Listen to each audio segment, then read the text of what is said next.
Kera habayeho umugabo akitwa Nzapfaniba, akarusha abantu bose kwiba, yari abifitemo ubwenge bwinshi cyane n'amayeri menshi. Nuko umunsi umwe Nzapfa kwiba yigira inama yo kuzajya kwiba ahantu mu rugo rw'abakire. Arabipanga arabinoza neza, arangije arakugenda yari nimugoroba, agezeyo asanga bene urugo basinziriye. Arinjira akinjira, aragiye ajya mu ziko, abarahuye umunyotwe, maze arawujyana awubasuka hagati. Barangije bumva ibibashyuhiye, barikanga bitera hejuru. Uko bakikangiye mu kirere, Nzapfaniba ababashikuje inkanda, ariruka kibuno mpamaguru. Nuko ba bantu bashize ibitotsi, barabyuka baramukurikira, ariko basanga yagiye kera, ikirari cyumye kera. Nuko barongera bagaruka mu rugo, ariko bibaza ibibabayeho. Hashize iminsi, Nzapfaniba arongera yigira inama yo kuzajya kwiba ubutware. Nuko arabipanga neza. Umunsi ugeze nanone, arongera aragenda nimugoroba. Aragiye ageze ku irembo, imbwa zikanga imirindi ye zitangira kumumokera. Nzapfaniba yari yagiye yitwaje amagufwa n'ibikoba, ababijugunyiye za mbwa ziragenda zibihugiraho, ntizakomeza kumumokera, zikomeza kuguguna ya magufa. Aratambuka ajya mu nzu, yiba buri kimwe cyose, icyo yari ashoboye gutwara cyose aragitwara. Nuko Nzapfaniba arangije arasohoka.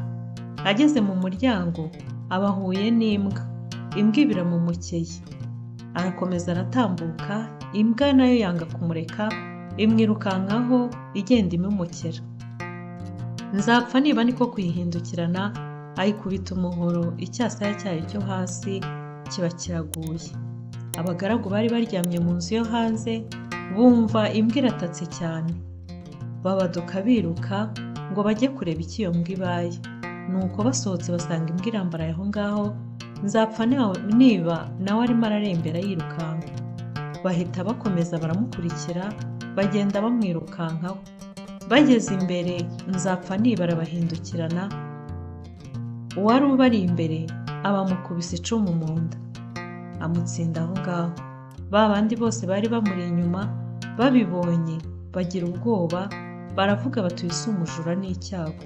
Bose bahera ko barahindukira basubira inyuma, ntibakomeza kumukurikira. Nzapfaniba nawe n'ibyo yibye byose arabitahana bijyana iwe. Igihe kimwe Nzapfaniba yari yicaye ari iruhande rwa shebuja. Arangije aramubwira ati databuja, nyamara umunsi umwe tuzasangira. Shebuja aramubwira ati ibyo bintu byabaho bite? Aramubwira ati ndadutege, umunsi umwe tuzasangira kandi nzakwiba. Nuko shebuja arabyemera, baratega, ategereza ko icyo gihe koko kizabaho. Nzapfaniba aragenda abibika mu mutima we, abibana iminsi myinshi ko yateze na shebuja ko umunsi umwe bazasangira kandi yuko azamwiba. Nuko umunsi umwe ari ku mugoroba, Nzapfaniba agenda akurikiye inka zari zahotse, harimo inka yari yarayibyaye itaha ivumera. Nuko igeze imbere y'ikiraro cy'inyana cyari kiri mu rugo, Nzapfaniba bayicotse mu nzu ya kambere, asesera munsi y'urutara. Abashumba barinikiza, bamaze kwinikiza inka zihumuje, baza kugaburira nyir'urugo. Nuko Nzapfaniba yisunika yegera aho bariraga. Byari ibya kera rero, nta matara nta n'umuriro bacanaga, muri iyo nzu ntago habonaga, kandi na wa muriro bacanye wo mu ziko ukajya ugezamo ukazima hato na hato. Nuko umugore ategura ibyo kurya, arangije azana n'amata ngo azimanire umugabo we. Umugabo arangije aricara, atangira kurya, atangira no kunywa amata. Nzapfaniba ava ha hantu yari yihishe munsi y'urutara, araza yegera ya mbehe ya wa mugabo. Nuko aratangira akajya asangira na wa mugabo ariko atabizi.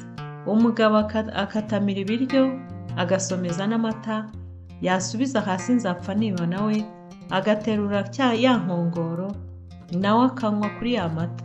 Barasangira, mu kanya gato ibiryo biba birashize, umugabo akabakabye ku mbehe asanga bya biryo bishizeho, arangije biramutangaza cyane, agira ngo ni umugore wamugaburiye dukeya. Nzapfanibwa barakomeje, aragiye no ku ruhimbi, hakaba hari hegetse ihembe ryuzuyemo ibintu by'umutware. Nuko Nzapfaniba aba arariteruye, ararijyana, aricukuza inzu, maze arijugunya inyuma yayo kugira ngo aze kurisangayo nasohoka. Nuko ubwo bari bamaze kurya no kunywa, Nzapfaniba aba arasohotse, ajya ahagaragara, arangije ahamagara sebuja, aramubwira ati, databuja, ubu noneho ntabwo wemeye yuko twasangiye?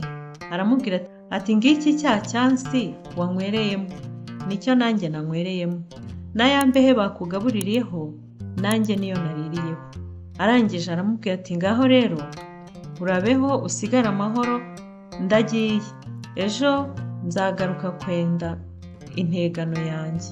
Shebuja abyumvise atyo arumirwa cyane, aramubwira ati, genda ejo uzaze utware ruhogo rwanjye. Nuko Nzapfaniba aragenda, n'inyuma y'inzu ahitana rya hembe, arataha.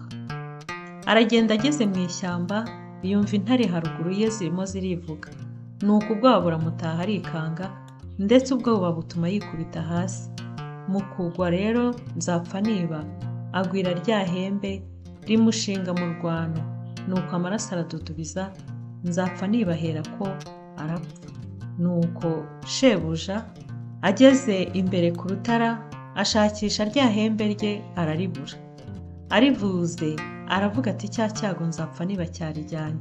Abwira abagaragu be ati, nimumukurikire. Nuko abagaragu be baherako baramukurikira, bamwirukanka inyuma inzira yose aho bakekaga yuko yanyuze. Baragiye, bageze mu ishyamba basanga Nzapfaniba aragaramye, ihembe naryo ryamwishise mu rubavu, yapfuye amaraso avirirana.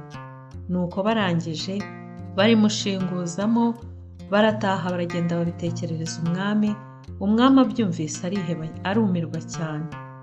Nuko Nzapfaniba apfa yiba koko, ngo izina ni ryo muntu, sinjye wahera hahera umugani.